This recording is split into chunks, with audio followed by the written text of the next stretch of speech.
All right, thank you. You may be seated.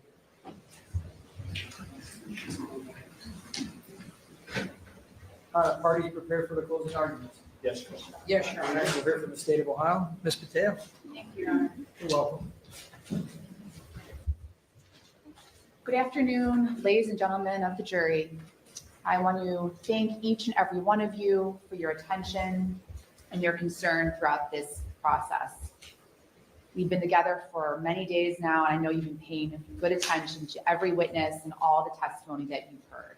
I think we can all agree that it's tragic circumstances that have brought us together.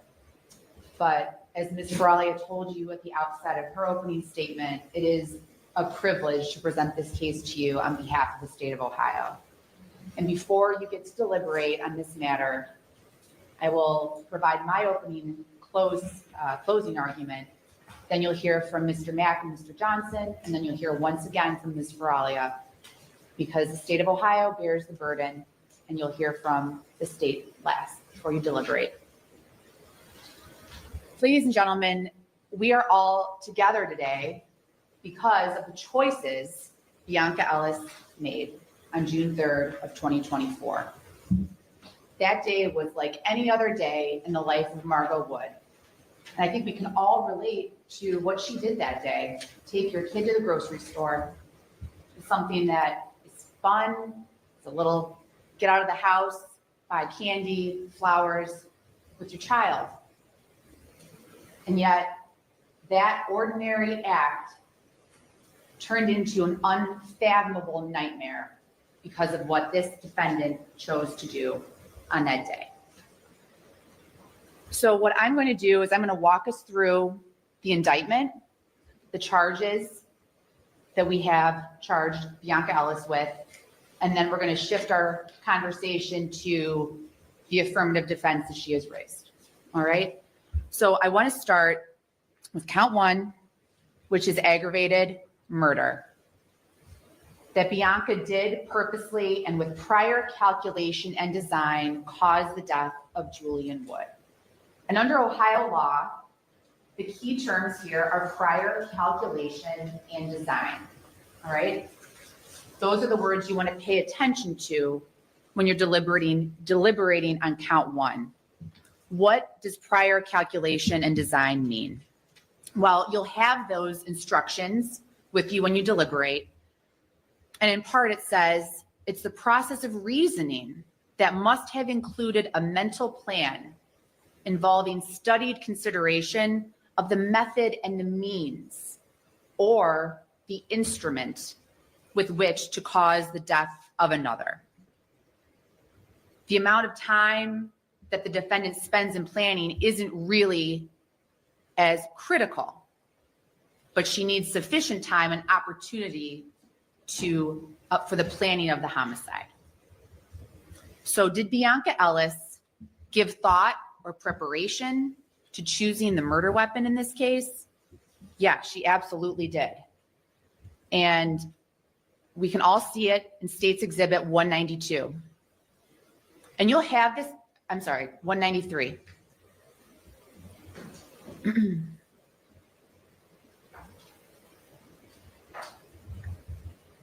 182, Your Honor, I apologize. Sure. Ladies and gentlemen, you will have these videos back with you when you deliberate. I'm going to let this play for just a second, and then we're going to be quiet. I'm going to be quiet for about 50 seconds while we watch Bionca Ellis choose her weapon.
50 seconds.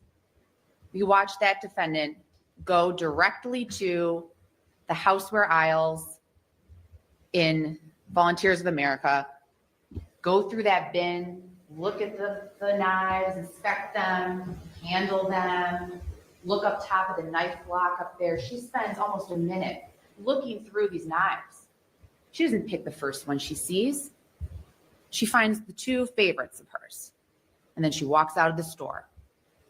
She made a decision that was careful. We spent a lot of time on cross-examination with Dr. Knopfsinger today about how Bionca Ellis didn't just stab anyone in the Volunteers of America store. No, and that supports our argument. This was calculated. She walked out of that store and went to the store next door, encounters more people on her path. And then when she gets to Giant Eagle, that's when she chooses her victim. But she knew when she chose those knives, what she was going to do. She was going to harm someone. She was going to take somebody's life.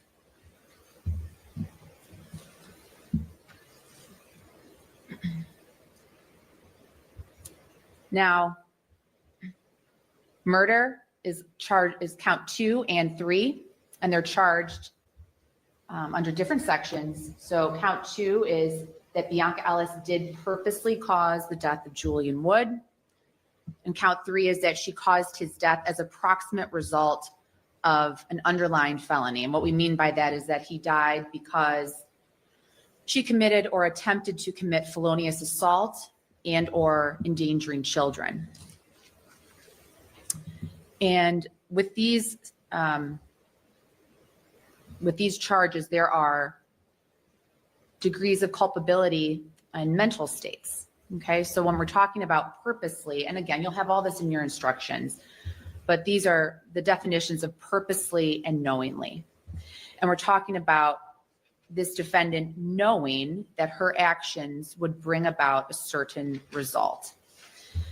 Okay, so we know that when she selects that butcher knife and she ultimately stabs 2 people with it, that she's going to bring about a result, right? She's going to hurt them. She's going to kill one of them. And you think about it, with a butcher knife, if you stab somebody, that's going to be the result. You harm or kill. Okay, so when you deliberate these counts, ladies and gentlemen, you can consult your instructions. I'm not going to go through these ad nauseum. Okay, I know that you are a smart, attentive jury, but I do want you to pay close attention to count 1 and talk a lot about that prior calculation and design and the plan that Bionca Ellis had that day. And of course, she had no relationship to these people, and that's okay for proving prior calculation and design. You want to focus on the time and the consideration that she spent choosing her weapon and the steps she took after that. Now, we're going to go through the timeline. We have the benefit of really having all of these actions captured on video.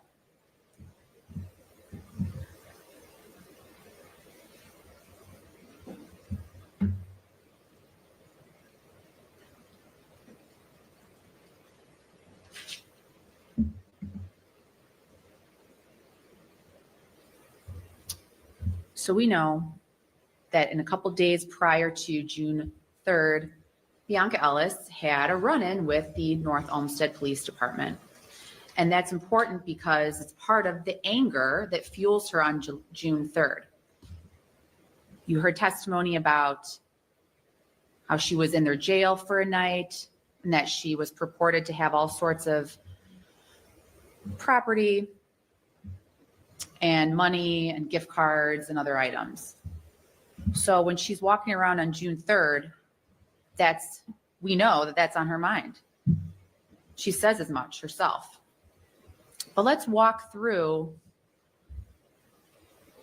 this timeline that we have. right? And again, you're going to have these videos, you'll have the compilation video that we went through together. But what I put together today is a kind of a streamlined timeline, all right? So we can see kind of minute by minute where she is. So at 2:36, you see her in that yellow circle. She's in her wheelchair. She's on the North Olmsted Police Department property.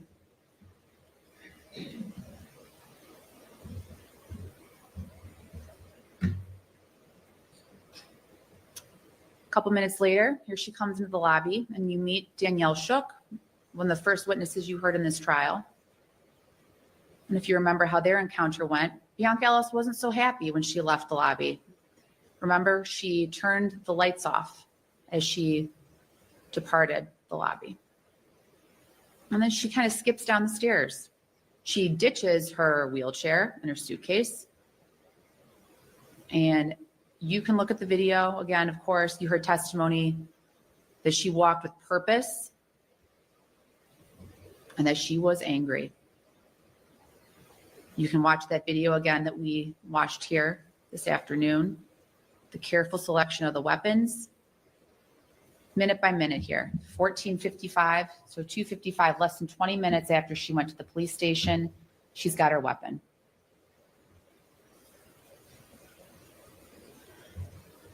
$14.56, she's going to enter the things outlet.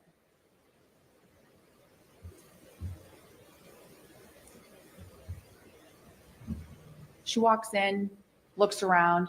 Pay attention. She's got 2 knives still behind her back, and she's looking around. Ladies and gentlemen, she's looking for a victim. These people, they're adults. There's men in the store. Those aren't suitable victims for Bionca Ellis. She's got to find the most helpless victim she can to carry out her crime.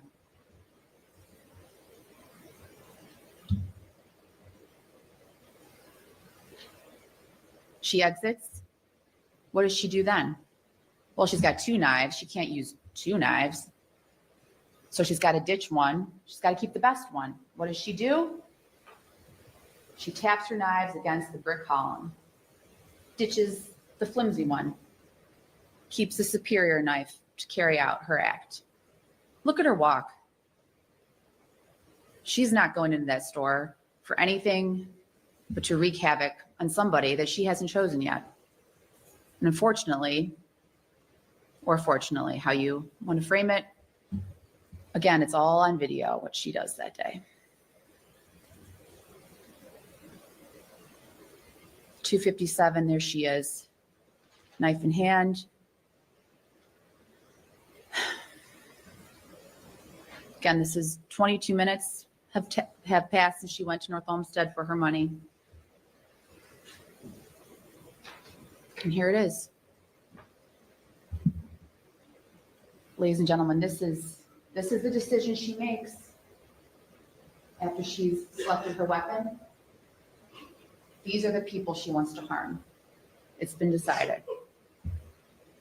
This is a volitional choice, ladies and gentlemen. This woman is not experiencing, and we'll get there, but this is a woman who has made decision after decision and planned this out.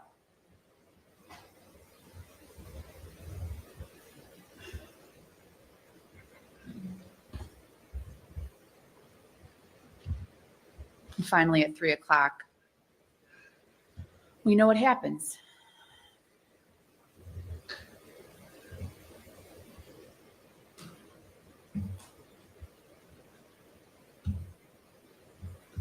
Now, part of my job here is to make sure that you understand the elements. I'm not going to dwell on this at all, but we know that a child died. To prove that there was a death in this case, we had to show some autopsy photos. All right, I'm not even going to enlarge them on the screen here. You can see these 2 photographs. We know that we have a deceased victim. We also know that Margot Wood was stabbed and that she was injured, okay, for the attempted murder charges and the felonious assault. She has scarring on her body, and she will always have that scarring. So the state has met its burden as to those counts as well.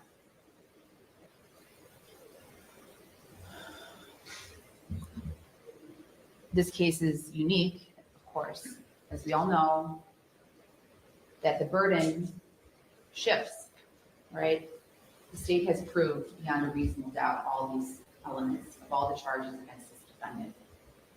Now, there's another step, and you all know it, and you don't have to overthink it. I know it is complex, but at the same time, you want to take it step by step and not overthink what we have to do. So what does it mean that she raised this defense? Well, you know that she has to prove something to you. Has she done that? And how can we tell? Again, I'm not going to read all this stuff. I usually don't put much writing on these slides, but because there is so much to get through, I want you to be prepared for what you'll have to read and talk about in your deliberations. The testimony from Dr. Knopfsinger is pretty fresh in all our minds because he finished his testimony today. The fact that this defendant has schizophrenia does not excuse her for her conduct. So now we are talking about kind of the battle of the experts. Let's talk about Sarah West. All right, you heard from her last week. Her opinions are based almost solely off of this defendant's self-reports. I don't know about you, but I got the sense from her testimony that she either hadn't watched the videos or really did not remember them and did not factor into her analysis of this defendant. You'll have her report to go through. When she was asked about basic things about these videos, she did not seem familiar with them whatsoever. And you've heard from Dr. Knopfsinger how crucial these videos are. This timeline, the methods that this defendant goes through to make her decisions, Dr. West seems to not put much weight in that at all. So that's what I mean by she does not use corroborative evidence from June 3rd. But she agrees with us that June 3rd is the day we're going to focus on. We're not really talking about too much that happened before. We're going to talk a little bit about afterwards, but really June 3rd is what we are really focusing on. Something that struck me about her testimony was that Dr. West said, I see a lot of psychosis here. And I didn't really know what she meant by that because, again, she didn't use corroborative evidence. Not one witness in this trial testified that Bionca Ellis was talking to herself or muttering things, talking to anybody. So Dr. West's suggestion that she was hearing voices didn't make a whole lot of sense to me. And we talked a lot about anger and rage, and that is really the crux of Dr. Knopfsinger's report. And we know that Bionca Ellis was not medicated on June 3rd, but we believe she was very angry, and that motivated her to commit these crimes. But Sarah West doesn't talk about anger. She kind of agrees with us eventually that anger could cause someone to commit a crime. But again, she is not focusing on anything but old medical records and the defendant's responses.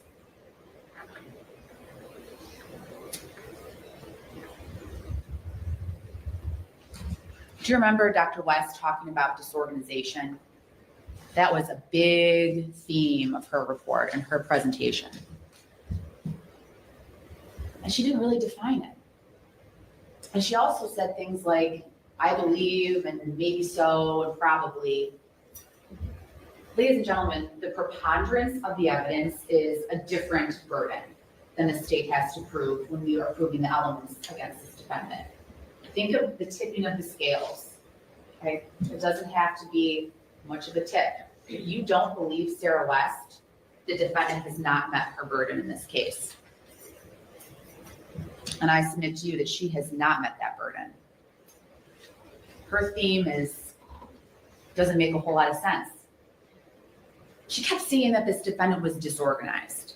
And I did not find that to be helpful because she didn't really explain it, but Dr. Knopfsinger does. What does he say in his 36-page report where he overturns every video, every record, every interview, and he analyzes it through his expert lens? And again, you can see his report, you can read every word. He talks about what disorganization means. It is word salad. It is gibberish. It's nonsensical. His examples that illustrated this were someone that is loitering or trespassing, doesn't understand what they're really doing. They're kind of aimless. Bionca Ellis isn't aimless, she's angry. She's not disorganized. She's committing a specific willful act. She is not a disorganized person. And Knopfsinger really delves into that for us. So here we are. There's 2 prongs, as you know. I know you paid good attention in this case. And it's the second prong that we are really focusing on. There is no question this defendant is schizophrenic. That's prong 1. Bionca Ellis suffers from a severe mental disease of schizophrenia. However, the fact that she has that diagnosis does not mean that she didn't know what she did was wrong on June 3rd.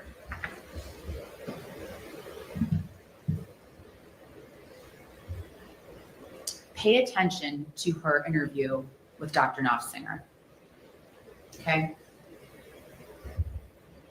She's not being paranoid. I thought some of the best testimony that made sense to me was about, oh, she's not talking about, there's aliens or there's ghosts or whatever there is that I'm protecting these people from. There's no delusion. There's no grandiose explanation for what she did. She doesn't think that these people are harming her. Those were examples Knopfsinger used to explain why someone might act the way she did if they truly were insane at the time of that act. We have none of that here. None of that. She is fueled by anger. She is dehydrated. These are her words. You'll watch the video. She's dehydrated. She's hungry. She hasn't slept.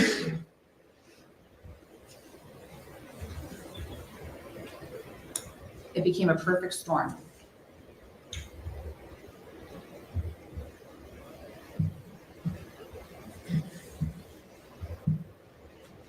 Keep in mind, Dr. Knopfsinger has testified for the defense and the state. He's 30 plus years of being a psychiatrist. He has seen a lot of different things come across his desk. He has no interest in the outcome of this case beyond the work that he did, the report he made. He's telling us what is based on his experience, his training, his knowledge. This is not an NGRI defendant, and here's why.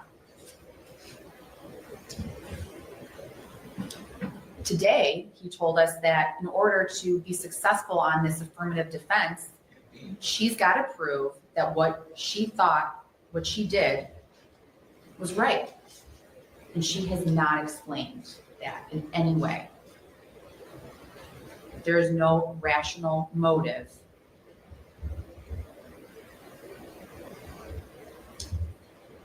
The rational motive that she provides is what we need to focus on. Hungry, dehydrated, missing money, it all comes together. And when she's angry and she sees those people, the relationship, the close relationship in time, that's what we have. That's why we're here. So, ladies and gentlemen, you'll have all the evidence. You can go through all of it. I know there's a lot. There's body cam and there's interviews. Watch her interview the next day. I want you to do that because she's still very angry the next morning. And I remember we played the interview in court, how loud it got towards the end. You could hardly hear her in the beginning. And then later on, she's shouting, stupid people, liars, thieves.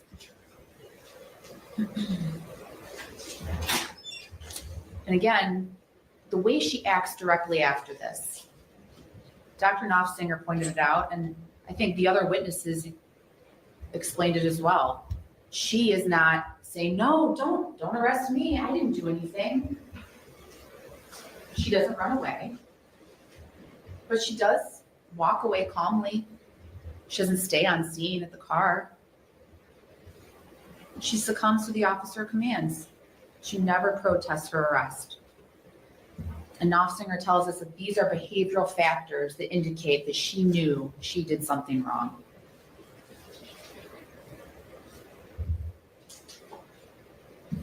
The actions of stabbing. What a personal, gruesome thing to do. And I think on cross-examination, Mr. Johnson talked about, well, wouldn't 30 stab wounds be more indicative of rage? No, ladies and gentlemen, stabbing anybody with anything is an act that would be fueled by anger. To have a 10-inch knife with a 7-inch blade and to select the most helpless victim possible and then stab that victim twice, that is rage. That's what we have in this case.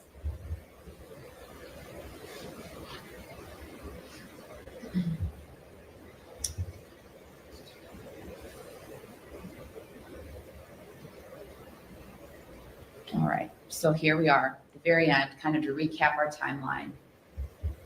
She's upset. She goes directly to the knife houseware aisle in Volunteers of America, and she carries out her crime.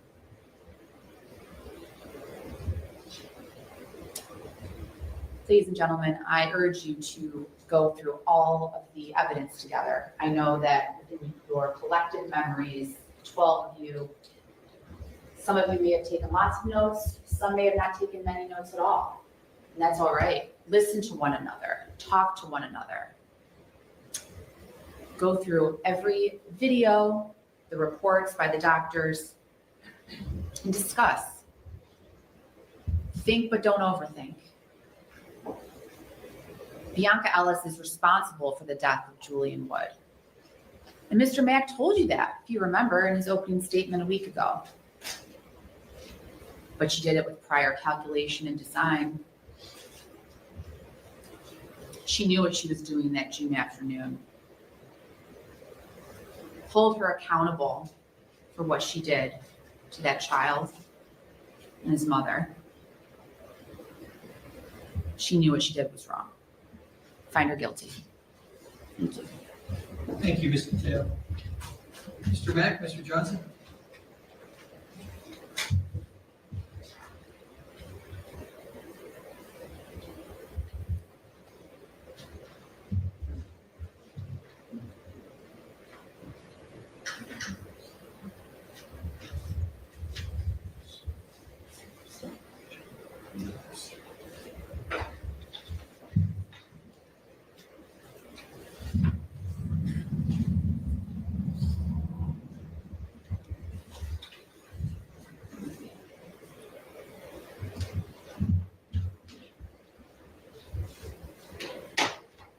Please the court, Thank you.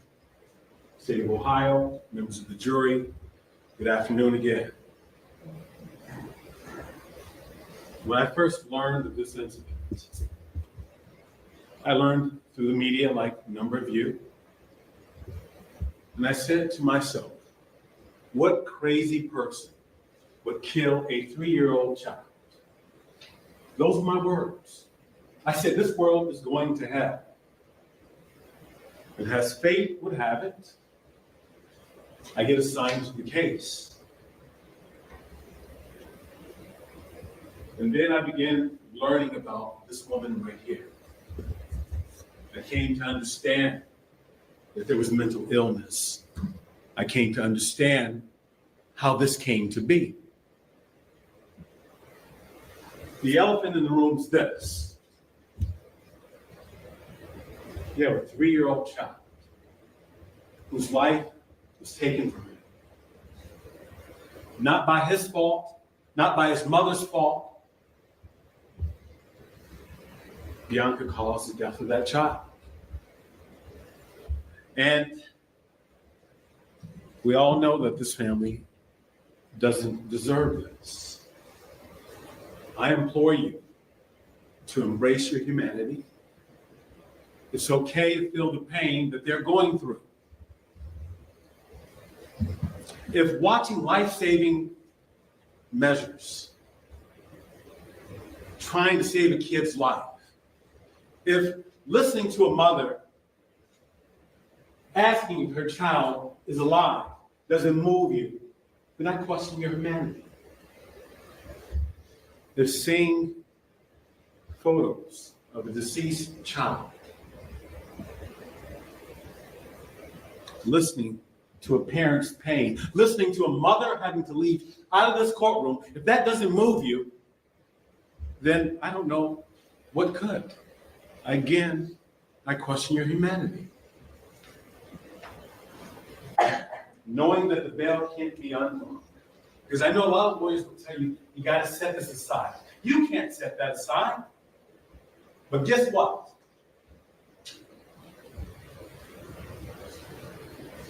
You have an oath. And no matter how much courage it takes or how challenging this is for you, you said during jury selection that you would follow that oath. Now, Mr. Johnson and I, we have to concede that this case emotionally is difficult. I watched you cry during this case. I've been practicing for 31 years. This is one of 3 cases where I felt as you did. That's okay.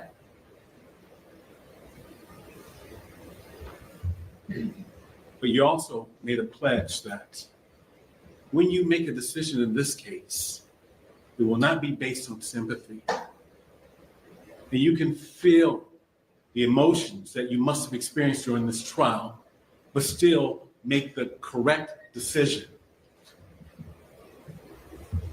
So when Ms. Patel tells you that Mr. Mack said in his opening statement that Bionca's responsible, that's true. Even though it's not evidence, that's true.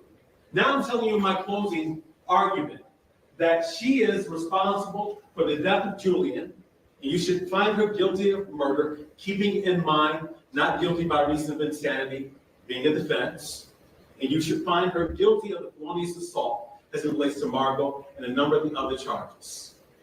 The aggravated murder and the attempted murder, I'll talk about that later.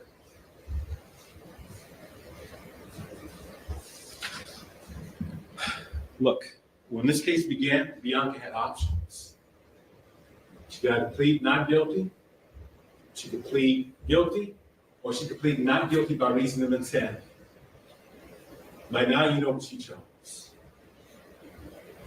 Your job is not to focus on penalty, no matter which side you come down with respect to this.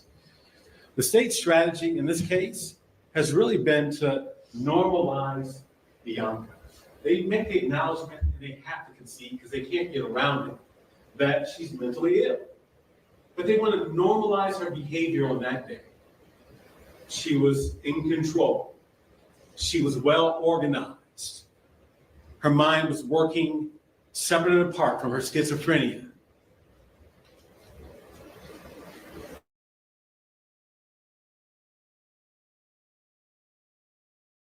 Ellis, on June 3rd. There's nothing normal about her behavior. I want you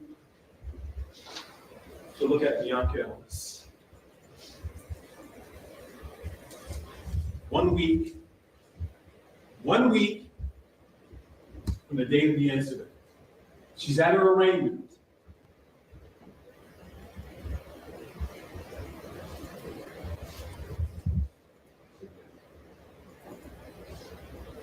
She's smiling at her arraignment. Even though it's been put forth to her that she could possibly receive the death penalty. Who smiles? Who does that 1 week after this incident? Not someone normal, but guess what? More than a year later, she's medicated now. This is what you've seen throughout the course of the trial. Take a look at it. When someone's medicated, they're confined, their schizophrenia is active, they're not hallucinating. Those are two different people. But even then, 1 week after, weeks after, months after, her mental illness was still active. It hadn't even ceased by the time that June 10th came around at her arraignment. They want to tell you that Bionca has to tell you what exactly she's hearing in her head. Bionca has to give you this theme that they've come up with that's not even in the diagnostic statistical manual. There's no authority for that. You can believe some, none, or all of what a witness says, even if they're an expert. Even if the narrative is trying to logically make sense.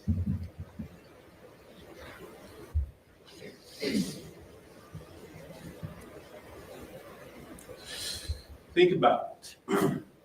And the doctor is mistaken, because I won't say the other word, but he's mistaken. Those are his words, well organized. He says that Bionca was well organized when you look at her behavior on June 3rd. He's the one that introduces rage. I couldn't get up and say it, but if you look at that interview, he introduces this concept of rage. Those are his words. She feeds him back what he's discussing. And if someone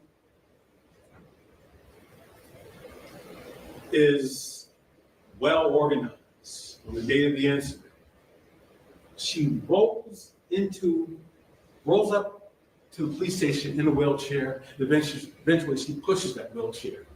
She has some conversation about money. And then she leaves her wheelchair in her suitcase at the police station.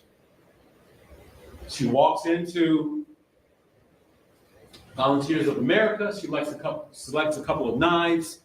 She walks out. She walks into the next store, Things Outlet, with knives. And then she goes to Giant Eagle. Eventually she sees Margot and Julian, follows them out, and the incident occurs. The state would have you believe that this was all volitional, normal behavior. She goes into Volunteers of America, and she does, in fact, select 2 knives. Their theory is that this is about her anger about what happened at the police station of not getting her money.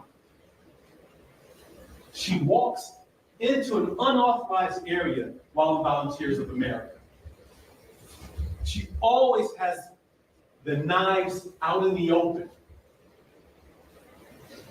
The first person that she has interaction with is the manager at Volunteers of America,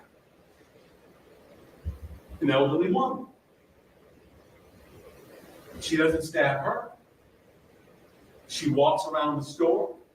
She stabs no one in Volunteers of America, and she takes the knife and she walks past the cash register in the open, both knives. It's not normal behavior.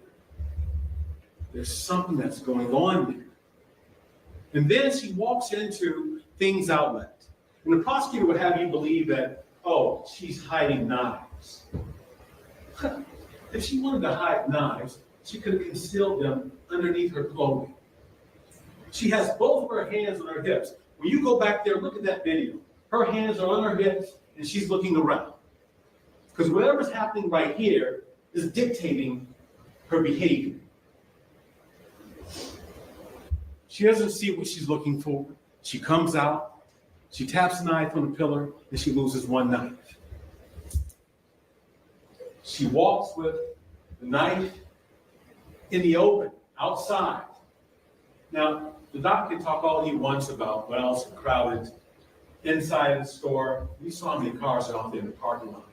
Bionca can't predict who's getting in and out of their cars. It's crowded, it's in the middle of the day, it's 3 o'clock. And I know you had to pay attention when she's walking with the knife, when she enters the store, and she walks past what appears to be an elderly gentleman, a woman coming. None of those people get stabbed, despite her motive being rage.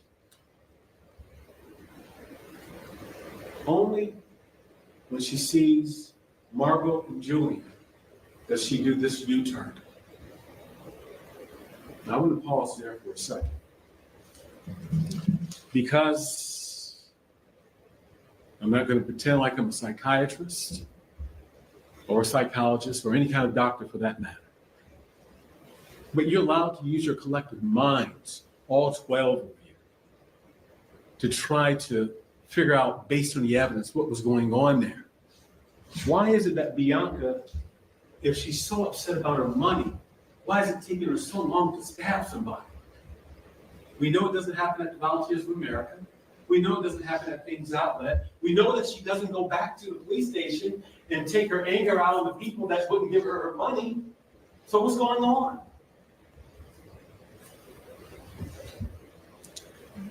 You're allowed to consider whether or not she was hallucinating, whether or not she was experiencing a command hallucination that led her to the sacrifice and the death of the first child that she saw. You're allowed to consider that. And maybe my thought isn't the best about that, but it feels to me like in her mind, whatever she's hallucinating about, it has something to do with the child. Because she avoids all these other people that she could have taken her rage and her anger out on.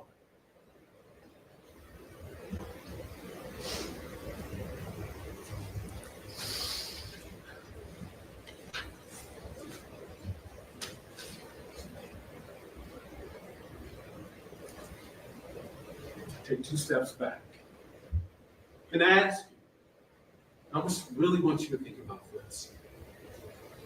Does it make sense for Bionca to be angry about money that she didn't receive from the police department, to seek a 3-year-old child out, stab a 3-year-old child because she was feeling that anger and that rage? Commonsensically, does that make sense?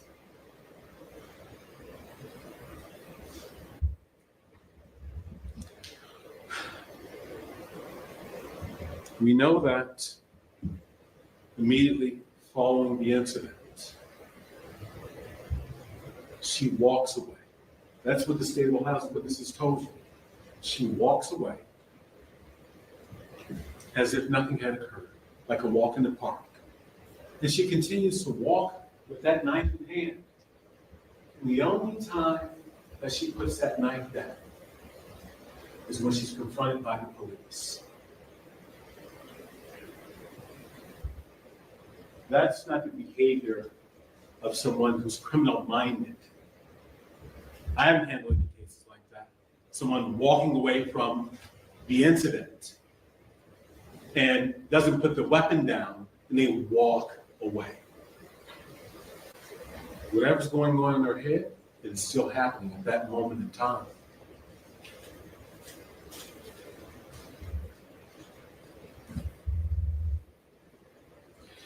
If you were to take Dr. Knopfsinger's opinion at face value, the only way that she could have been psychotic or having this insane moment would have been for her to stab Julian in the store, sit down right there, don't run, make sure you leave the knife because you don't want to leave fingerprints, and then tell the police or whoever else would listen that she had this experience of wanting to kill a child. It's easy for someone that's been practicing medicine for 30 years to get up here and mislead. Because I guarantee you that what he says should have happened, it's not required in the DSM-5. This very authority that he has to rely upon, there's nowhere that says that you are required, if you're mentally ill, to articulate what you're hallucinating.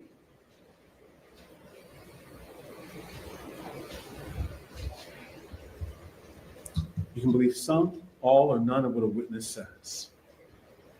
And again, I have to be mindful that you are deeply impacted by the fact that a 3-year-old child lost his life. I get that. That's why she's admitted to the murder of Julian, admitted to the felony assault of Margot. But you just can't brush not guilty by reason of insanity under the rug because it exists in this case. Even at the police station. She's interviewed for a period of six or 7 minutes. Keep in mind that she never says a word to anyone other than the manager at Volunteers of America, where she allegedly asked, "Where's the rest of them?" But throughout this whole ordeal, she doesn't have a conversation.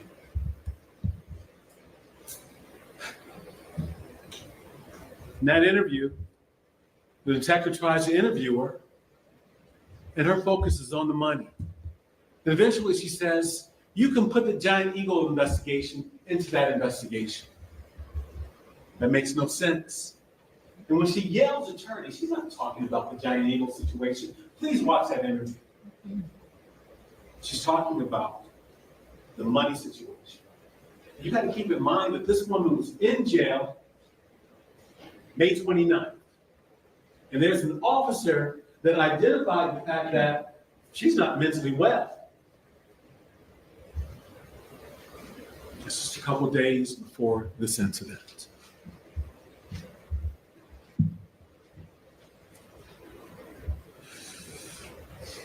The state has made a concession that there's severe mental disease. They acknowledge that there's schizophrenia. You heard from Dr. Tesla, and you heard from Dr. West, that even when they interviewed her, a month later, her psychosis is still active. She's still mentally ill. She's still disorganized, and Dr. West does explain this organization. Whatever was going on in her head never stopped. And keep in mind that no one ever came here and told you that insanity has to last for 5 minutes, 30 minutes, 2 days.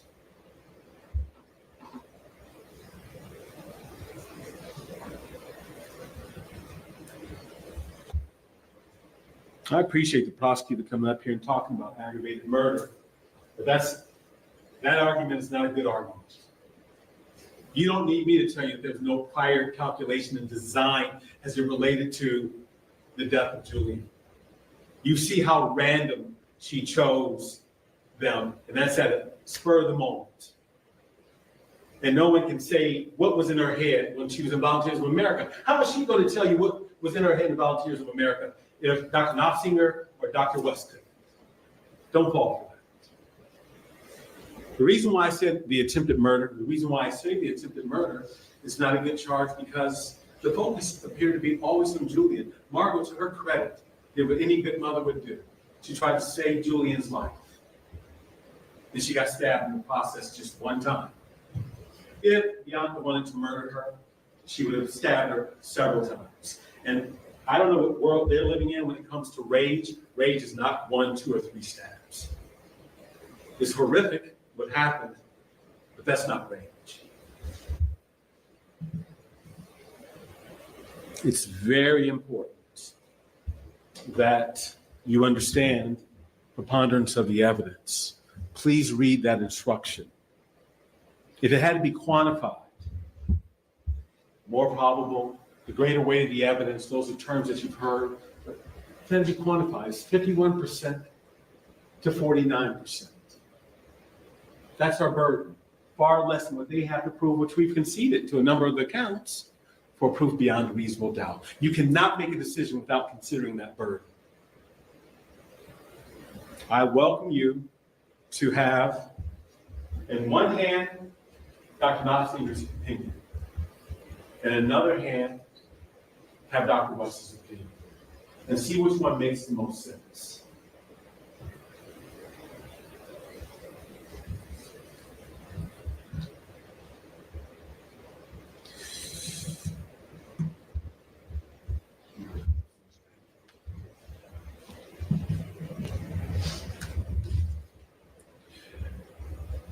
You're going to see when you have the jury instructions, you can just focus on me, then I'm going to go to his opinion.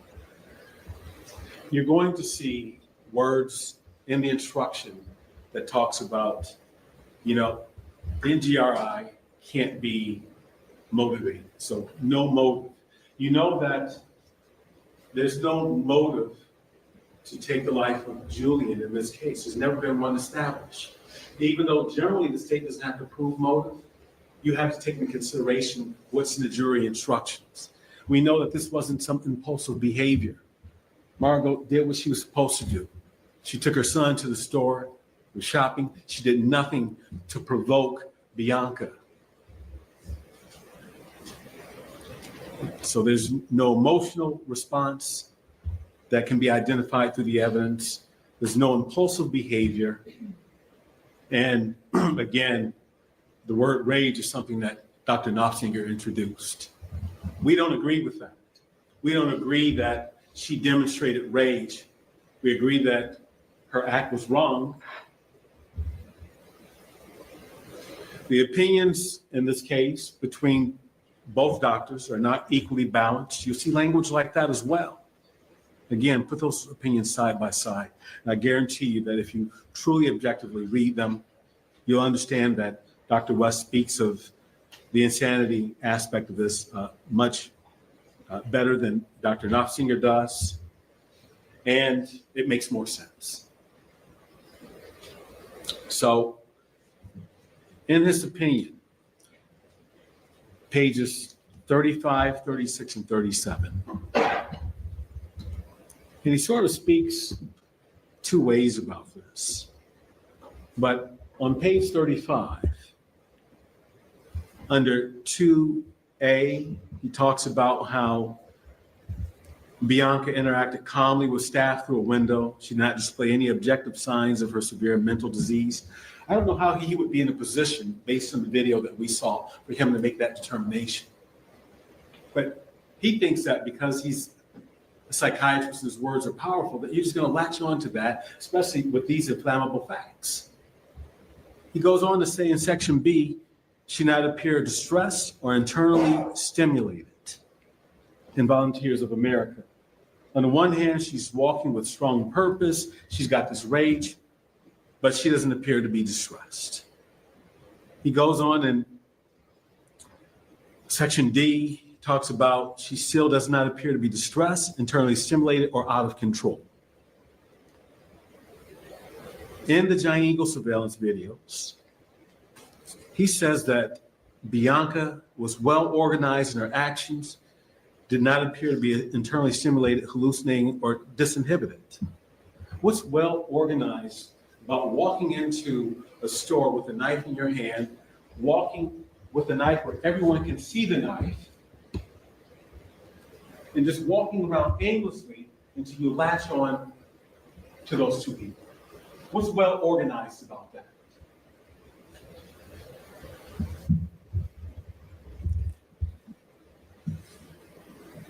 Again, in section E, he talks about how Bionca didn't report symptoms of severe mental disorder, nor display objective signs of severe mental disorder. That's not required. Otherwise, he would have cited that as being authority from the DSM-5. How would he know?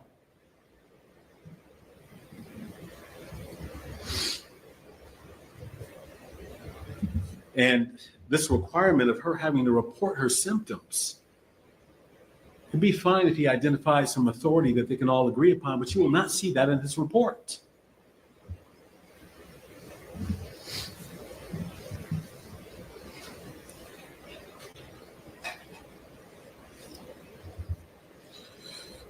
We're on to page 36, under 3.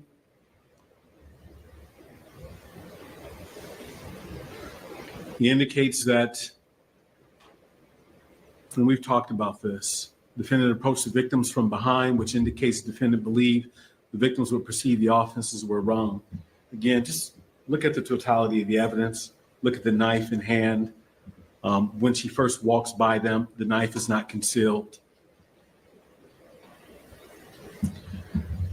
In section F, under 3, he talks about how she didn't announce her presence. I just want you to look at all these factors. And you tell me, even commonsensically, if this makes sense.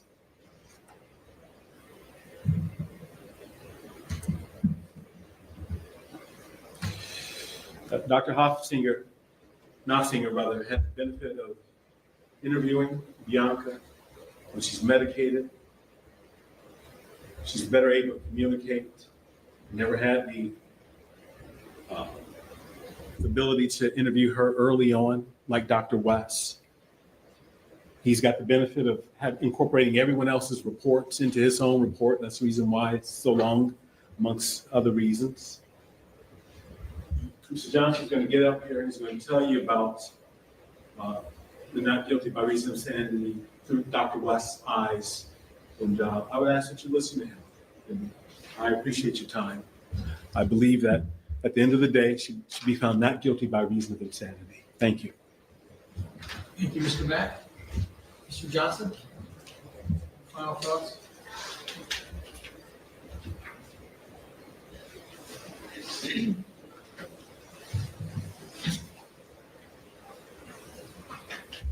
May it please the court, Thank you. State of Ohio, Cook County. Ladies and gentlemen of the jury, I too want to thank you because this was a difficult situation. And every last one of you paid close attention to everything that was displayed. You heard from experts. You've seen evidence. And you witnessed the painful details of a tragedy. But make no mistake, we're not denying that this tragedy happened. It's about understanding the mind behind the tragedy. We heard from doctors, psychiatrists. Everyone said something a little different. But you have to use your common sense and judgment. At the end of the day, we have to tell the two doctors, and it has to make sense.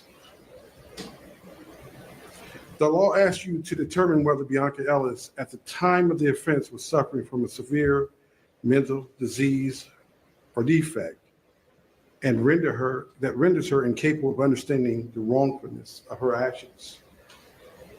That's the legal standard.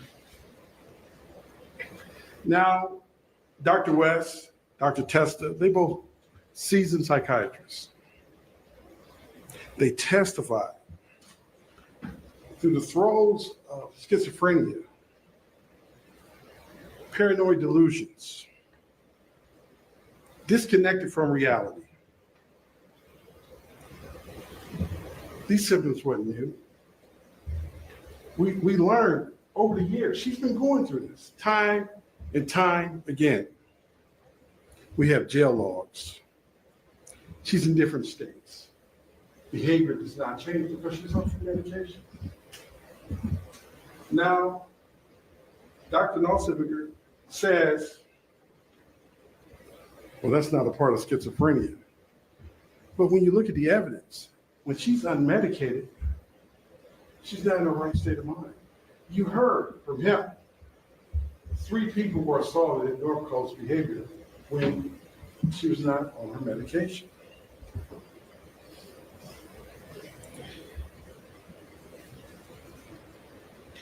Dr. Nofsinger dismissed these symptoms as self-serving. He said he relied on surveillance footage, jail calls. Look at how he interpreted those things. There's still a lens of skepticism. He told you,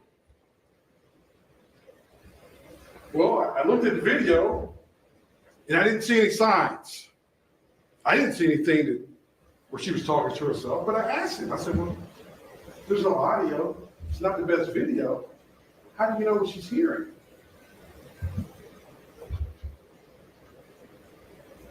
No, based on the facts, I don't think she has any excuses for her behavior. And the problem with video is, when I slowed it down and showed him a still shot of her in the thing's outlet, She was looking up and to the right.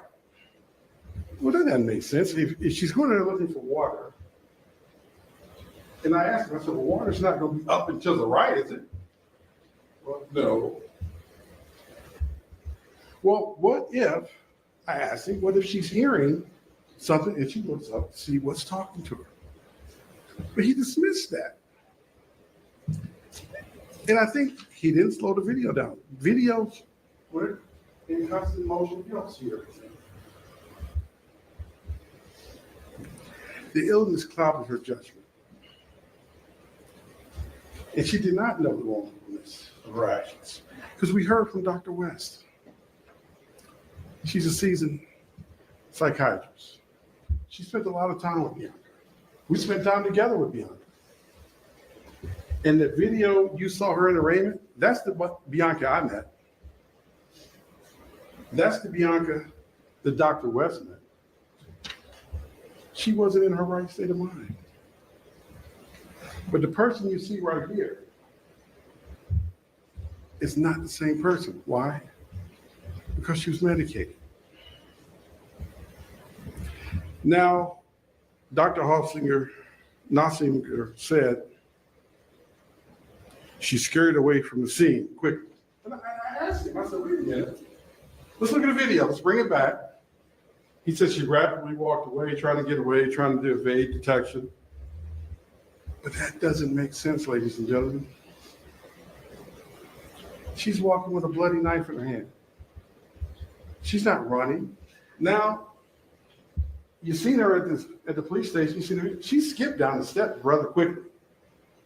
So we know she can move at a fast pace if she desires to do so. But that wasn't the case after this. She walked away slowly. Mr. Bush pulled up and said, hey, you know you just stabbed that kid. It wasn't a rational answer. Shrugged her shoulders. You had to ask yourself why. What state of mind was she in? She didn't know she just did something wrong. These behaviors are also consistent with psychosis. Individuals suffering from schizophrenia may still follow commands and flee due to paranoia. We heard that from Dr. West. She told you, just because a person's in psychosis don't mean they can't follow instructions. Now, Dr. Nossinger said, well, these things are self-reported. He basically said, I take it with a grain of sand, but I didn't believe anything she said. But he said, you got to ask her because that's one factor that they look at. Well, she didn't say the right things. He made it appear that there's a playbook of what people with schizophrenia and people who are delusional are supposed to say when they commit a crime. Well, this is not the Browns. There's no playbook. She told him in that interview, you're going to have that interview back there. And she keeps saying over and over and over again, I blinked out. I heard voices. That skeptic guy goes, I don't think so. Not a good enough answer for me. But he said, Dr. Nossinger acknowledged, that's a key factor, self-reporting. But he didn't listen to her. He didn't take any of it in for his conclusion. He dismissed it. Now keep in mind, he had her longer than most people interrogate suspects. She's in a cold room for 3 hours, no water, no break, and he's pressing her. He's pressing her. Do you think she wasn't tired of sitting there wanting to go? Listen to the video. He introduced rage. He brought it up because he knows it's one of those elements in the law that you're going to read about that you can't use. Mr. Mack talked about the motive.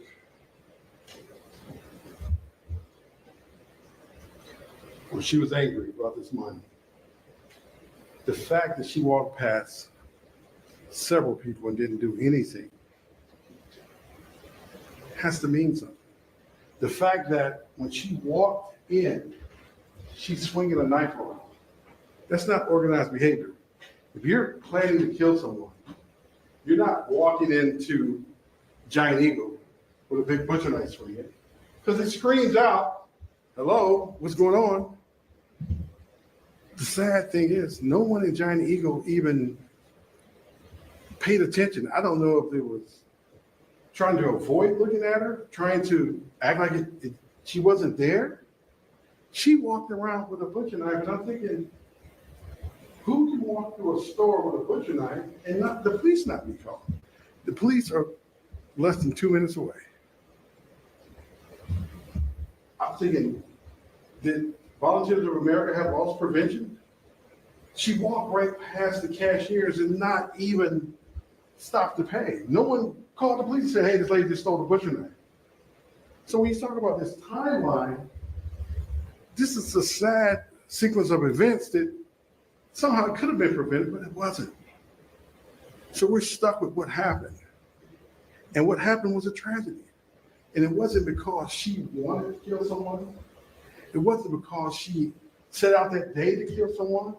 She told you, and you're gonna hear in the video, she goes, I didn't think I would throw my life away like this. I had other plans. I didn't think I would throw my life away like this because I had other plans. She wanted to move to Florida. She talked about Disney. I put in applications for Disney. Dr. West states in her opinion, with reasonable medical certainty, that at the time of the events on 6/23/2024, Ms. Ellis was suffering from severe mental disease, schizophrenia. That's just one problem. We know that because everyone talked about the one problem. We know for 10 years she was schizophrenic. But what Dr. West did was to listen to Bionca. She listened to her rationale behind what she did. She listened to her about saying there's voices. She talked about the suicide. You're going to hear all this. You're going to have both. You're going to have both reports there. You got to use your common sense and judgment and say which one makes more sense. A lot of the reasons that Dr. Nelson put out there, it didn't make sense. It did make sense. No one was trying to hide. No one was trying to run. He goes, well, when she got apprehended, she didn't say the devil made me do it. She didn't say anything. That's a part of her disorganized thinking. When she got to the room the next day with Detective Jones, her mind was on, where's this debit card? Where's this money that they took from me?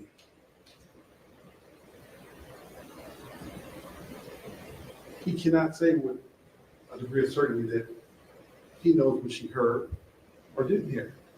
Because when you look at that still shot that's in our photo, she's looking up to the right. Something has her attention. She's not looking straight ahead. She's not trying to hide the knife. He said she's hiding the knife. And like Mr. Mack said, it was behind her back. Her hands were on her hips. The knife was in her hands. Listen closely at her interview, because she explains away everything, what she was thinking. But when she gets pushed, when she hears those words, well, I'm about to give you some pushback. She listened to the authority. She let him push back. At the end, and you're going to have Dr. West's opinion, she opined with reasonable medical certainty that the time of the incident, 6/3/24, Ms. Ellis had a severe mental disease, schizophrenia, and it caused her not to know what she was doing was wrong. Ladies and gentlemen, based on those facts, everything that you heard here today, you have no choice, and we'd ask you to find her not guilty by reason of insanity. Thank you. Mr. Johnson, thank you. Lastly, Ms. Morales, I will hear from the state.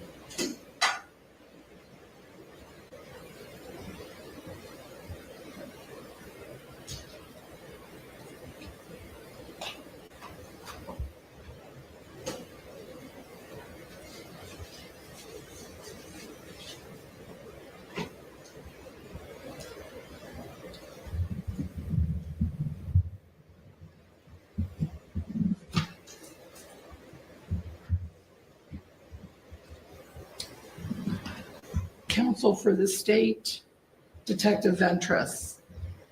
Counsel for the defense, Defendant Ellis. May it please this court. Thank you. Good afternoon, ladies and gentlemen of the jury. Our journey of the last week and a half is coming to an end. Our jobs as advocates in this case are coming to an end. And make no mistake about it, folks, we are advocates for each of our sides.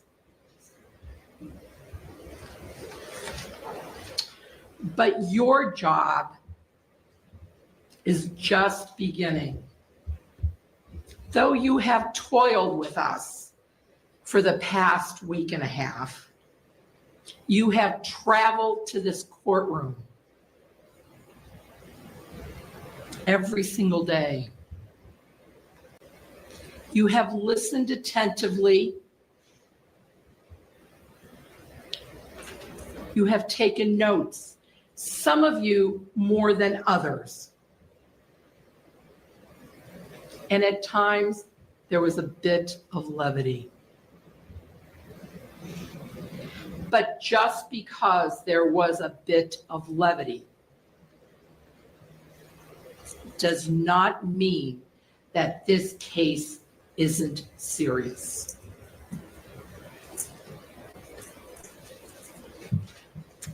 One member of our community died on June 3rd of 2024, and that was 3-year-old Julian Wood. His mother, Margot Wood, was stabbed, and she survived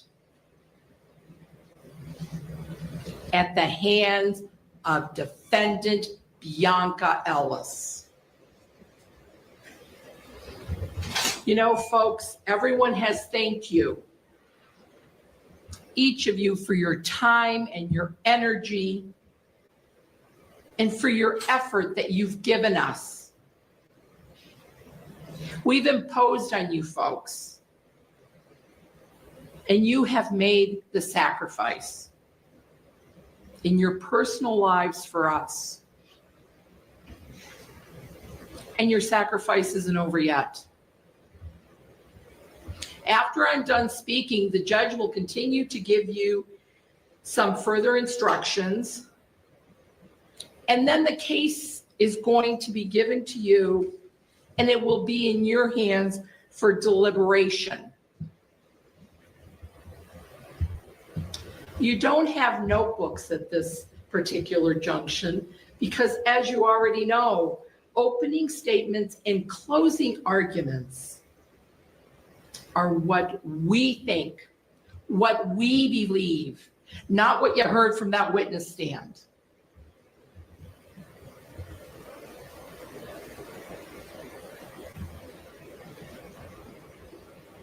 If I say something in closing argument, or for that fact, an opening statement that you didn't like or you didn't agree with, you rely on your 12 collective memories, because that's what our jury system is about.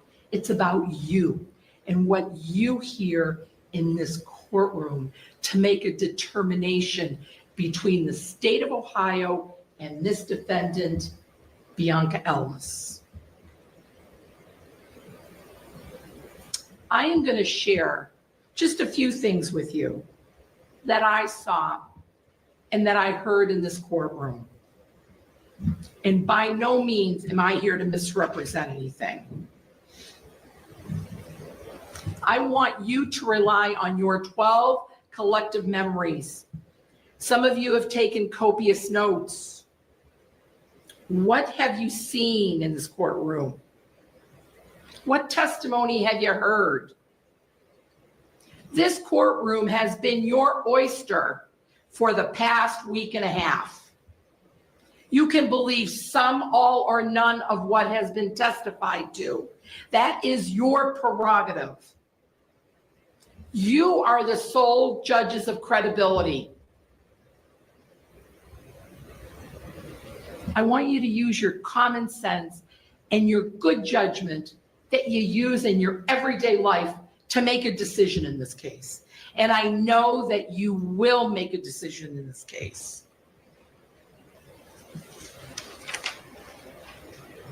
In opening statements, I told you folks to pay close attention to Bionca Ellis's actions.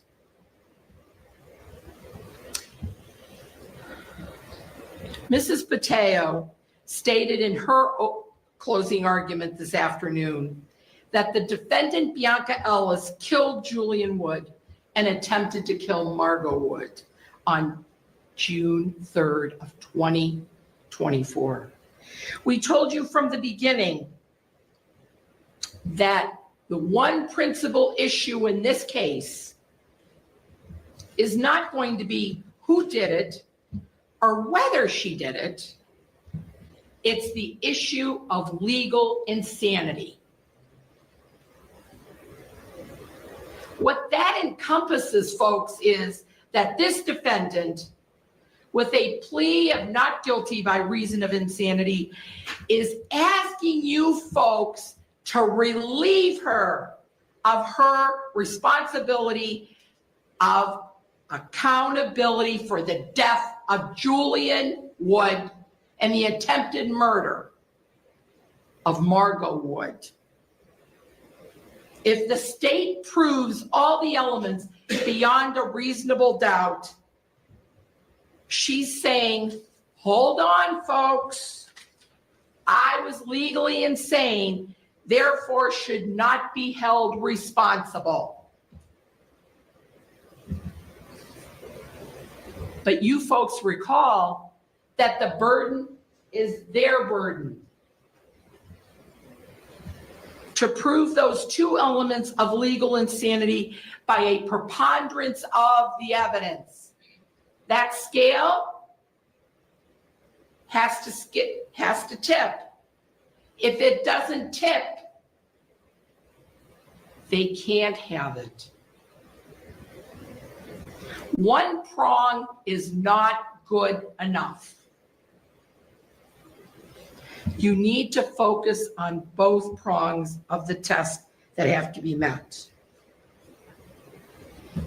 If you do not have the second prong, she is guilty of each and every count. You heard the defense tell you, yeah, she's guilty of the murder, folks, but not guilty because of reason of insanity. They don't have the aggravated murder. We have the video. You decide. You decide how she acted that day. And was she hearing voices? And by no means am I disparaging anybody's mental illness here. I want you all to believe me from the bottom of my heart, because there are folks that walk around us each and every day with mental illness, and they don't kill people.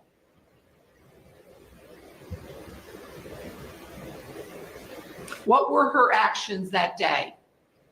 You evaluate those actions on June 3rd, 2024, because that's what the law says. No one is disputing that she has been diagnosed with schizophrenia since she was 19. Not Dr. Nossinger, not Dr. West. Nobody's disputing that. But the issue becomes, did it affect her so much that she did not appreciate the fact that she stabbed a 3-year-old twice and a woman once? I submit to you, she knew exactly what she was doing.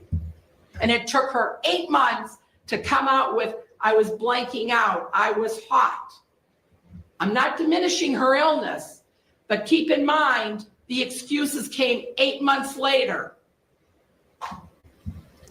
Look at her actions in Volunteers of America. You know, I think in this courtroom, folks, for the last week and a half, we've been playing semantics.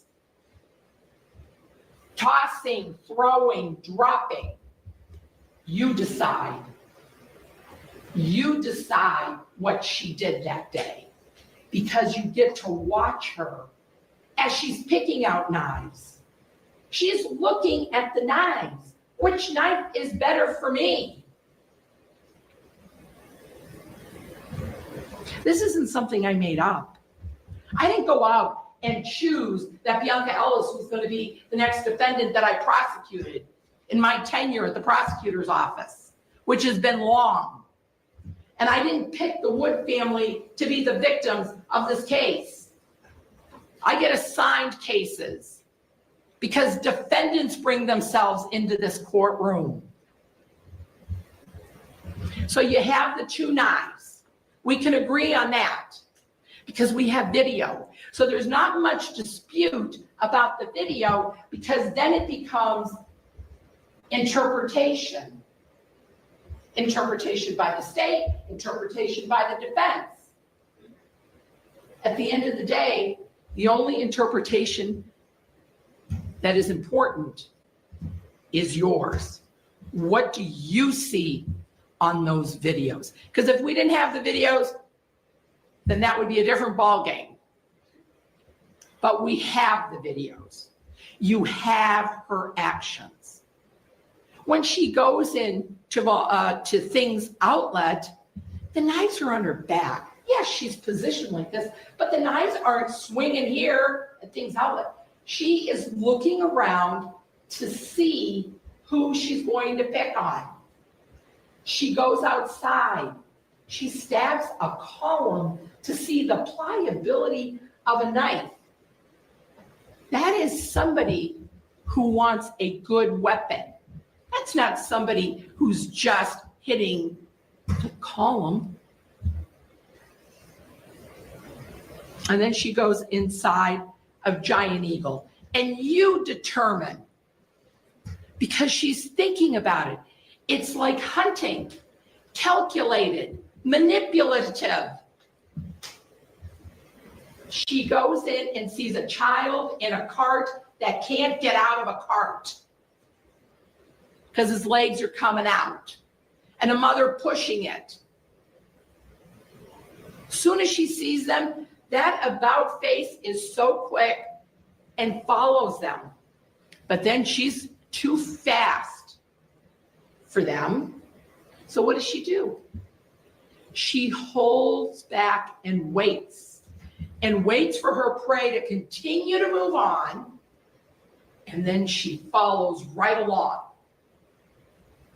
There's nothing disorganized about that. That is focused. That is laser focused, ladies and gentlemen.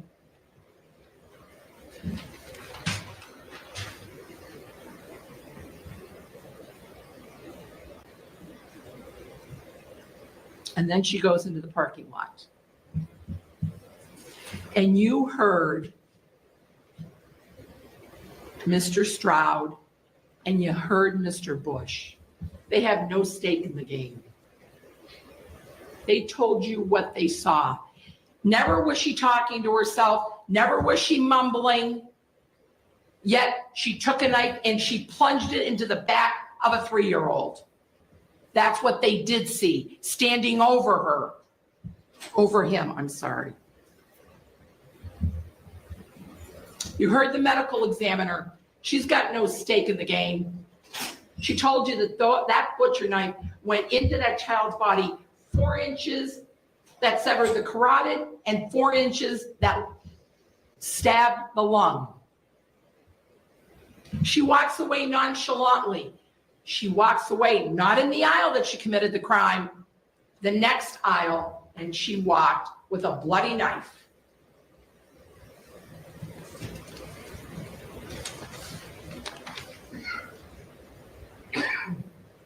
When the police arrive, she follows commands. And during the interview on June 4th, she talks to Marjorie Jones. You, ladies and gentlemen, have to watch that video. And what do you see? What do you see in that video? And where is her focus? I disagree with Mr. Mack.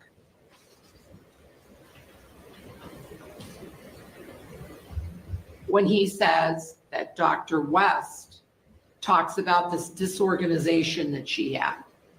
I thought she was pretty gosh darn organized about what she was doing that afternoon. And you know what, folks? Dr. West said that self-reporting is not enough because she co-wrote an article with Dr. Knopfsinger, who's been practicing for 30 years. And make no mistake about it, folks, he doesn't have a stake in the game either, because he's testified for the state, for the court, and for the prosecution. He is a professional. And when you compare reports, it's not about how many pages it is. It's about the methodology. And you heard her, she agreed with me. Methodology is very important.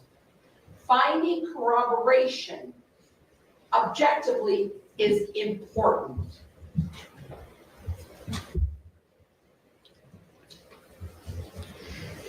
You decide, ladies and gentlemen. The defense wants you to believe that I want to normalize Bionca Ellis. I don't want to normalize anybody. Her actions normalize herself. Because like I said before, many people in our country suffer with mental illness every single day, but they don't go out and murder people. No one is going to stand before you and tell you that Bionca Ellis is not a schizophrenic. I'm not here to tell you that. She is. She was her own payee. She was living her own life, doing her own thing. Going to California, going to Florida, functioning herself. Nobody had a guardianship over her. You heard that. But on June 3rd, 2024, Bionca Ellis killed Julian Wood and stabbed the mother. It was aggravated murder all day, every day. The murder and the felonious assault, yes, somebody got hurt and then they died. That's murder.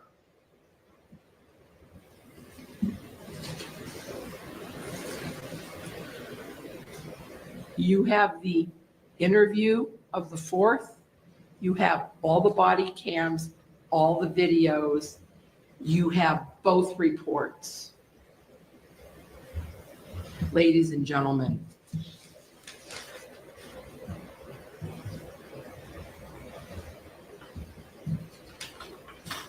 at the end of the day, ladies and gentlemen, as this case is winding down, we recognize in a civilized society that we rely upon the recourse of the law. We owe it from one generation to the next. The recourse of the law requires that you find the truth. In finding the truth, it really requires that you have faith in yourselves and faith in the law.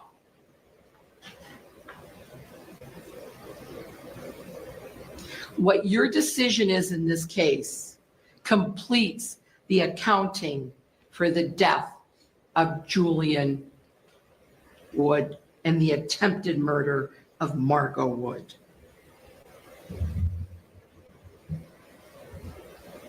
You've been on this journey with us, folks. The recourse of the law instills in all of us responsibility. And we don't lose that responsibility by claiming that we were insane at the time. That balance is off, folks.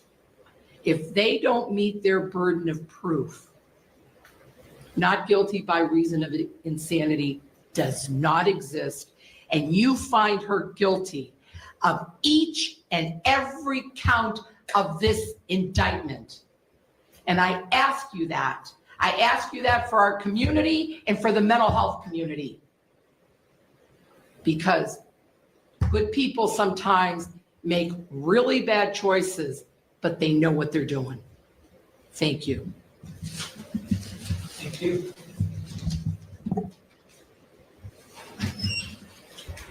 Ms. Farrella, do you want to take a minute? I'm sorry. Oh, Thank you. Just, you can do the other. All right, so ladies and gentlemen, I'm going to now charge you with your instructions to go back and begin your deliberations. Because this is a criminal case, the law requires that all 12 of you be in agreement before you can consider that you've reached a verdict. For the 12 of you, one of you will be picked as a foreperson. I'll talk about that in a moment, but each of the jury instructions are redlined. These are the originals that need to be returned to me as the court. We'll give you an envelope to seal them in so that you can give them back to the court. I'll talk a little bit about the directions. So whoever the foreperson is, there are a couple things that I'll advise you of regarding your choice as foreperson. But before we even get there, you have heard some discussion about punishment, and that may have come in different ways. I don't think any of the lawyers brought that up, or any of the witnesses who maybe have brought it up as well, in any way to diminish my responsibility. But you may not discuss or consider the subject of punishment at all. It is only your duty to carefully weigh the evidence, decide all those disputed questions of fact that came through this witness chair, apply the instructions that each of you will have to your findings, and then render your verdict accordingly when you return the verdict forms. For the 12 of you, your verdict and efforts must be to arrive at a just verdict, right? Considering all the evidence, and then make your findings and do that with intelligence, impartiality, without any bias, without any sympathy, without any prejudice for or against the state of Ohio or Miss Ellis. Both parties come here, both the state of Ohio and Miss Ellis, both of them come here and believe that they will leave here feeling that their case was fairly and impartially tried by all of you. When you do go back to the jury room, upon your retirement, you will immediately proceed to select one of your number as the foreperson. That person will preside over your deliberations. Whoever that foreperson is, you're sitting in this room right now, hear me. You have no greater authority or power over any other member of this jury, except I'm charging you as the foreperson with the responsibility of ensuring that each of the jurors is given an opportunity to express their opinion on the evidence. Of course, the foreperson, when you've reached a verdict, you're all going to sign this and make sure that as the foreperson, they're filled out correctly. Doesn't matter what order you sign. There's 12 signatures. Doesn't matter that you have to sign in the same number or the same place.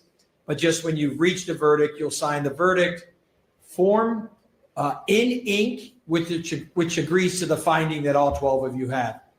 Now, if you have a question about these instructions that I give you, it has to be discussed between the 12 of you first in the privacy of the jury room.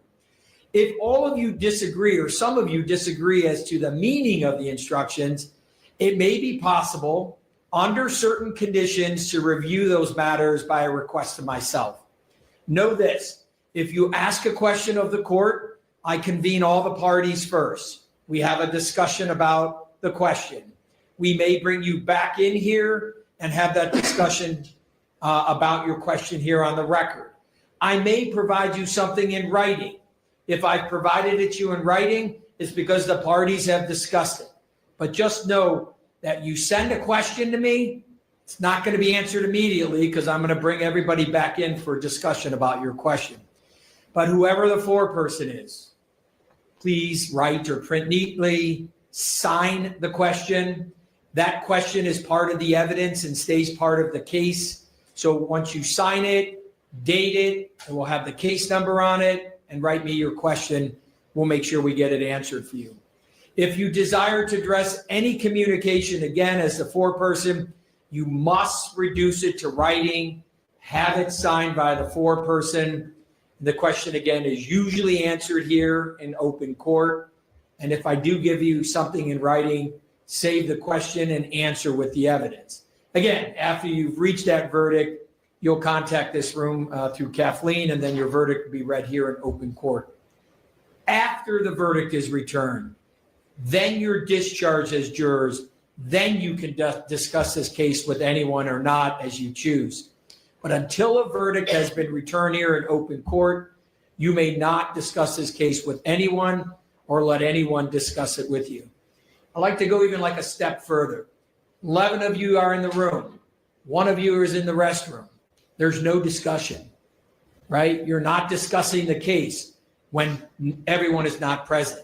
So I give that distinction because it's very important that all 12 of you are present.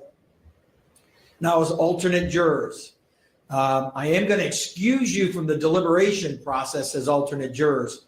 When we recess, I'd ask that there be no discussions in that jury room until my 4 alternates have gathered their information or their stuff from the jury room and have exited the jury room. So you are not picking your foreperson until the 4 alternates leave. But for 4 of you, you still remain part of my jury. There is enough times in my career as a judge that there's a possibility that juror 1 has to step in for someone who's unable to fulfill their duties as a juror. So you're instructed for the 4 of you not to discuss this case with anyone. You're not to discuss what your verdict might have been or discuss anything about this case.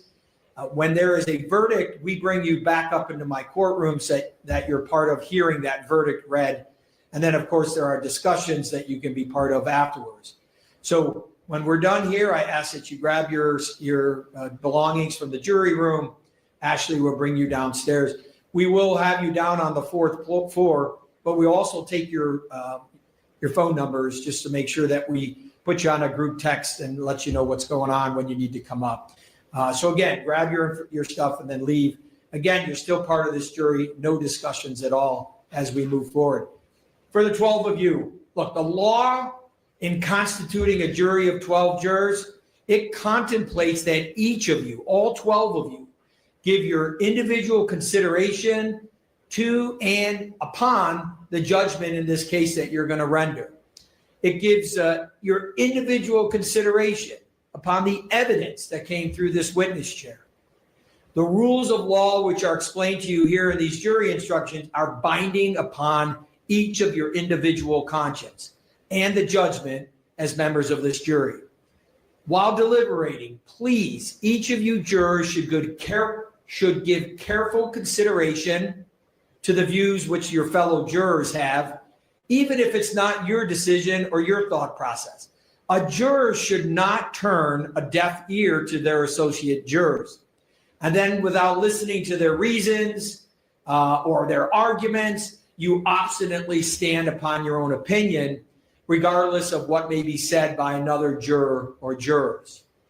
It must be the object of all of you to arrive at a common conclusion, and to that end, you should deliberate together with calmness in a dispassionate manner, being considerate of each other's views.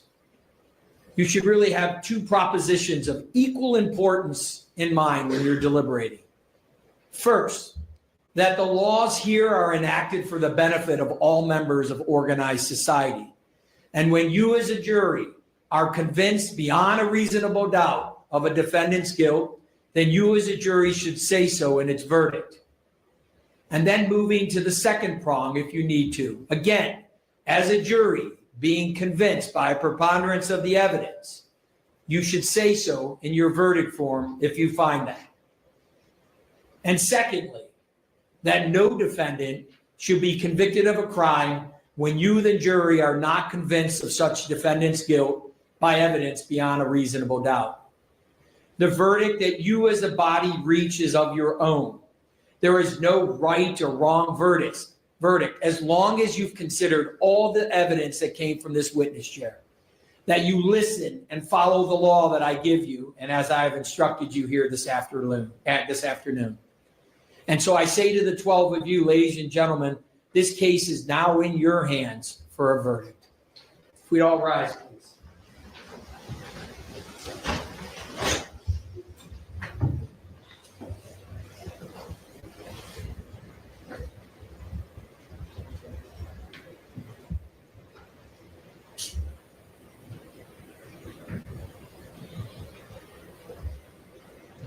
Will you be seated? I see Councilor Seibel.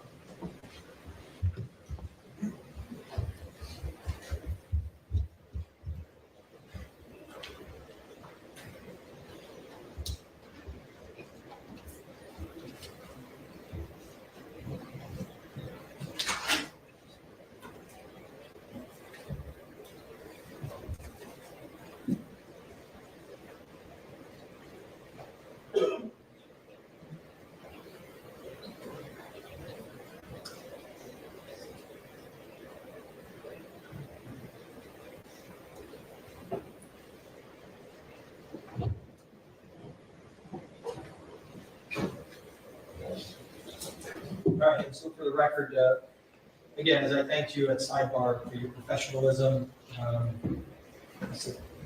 all of you represent the law well.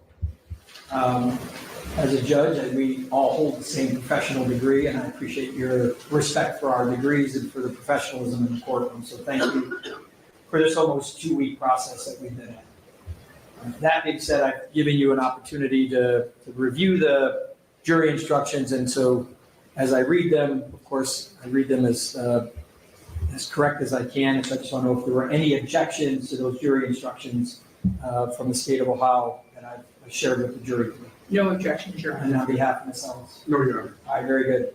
I know we all have your numbers. I know you all have busy schedules, so you're going to be going somewhere else, starting tomorrow, if not in 5 minutes, to some other courtroom. But at least remain in contact with Kathleen so that if we have a question or we have a verdict, that we can reach all the parties as well. Anything further then before we recess? State? No, Your Honor, thank you. Thank you. Anything from the defense? Just talk about it, sidebar, Judge. All right, very good. Then we'll adjourn with respect to the case. Thank you.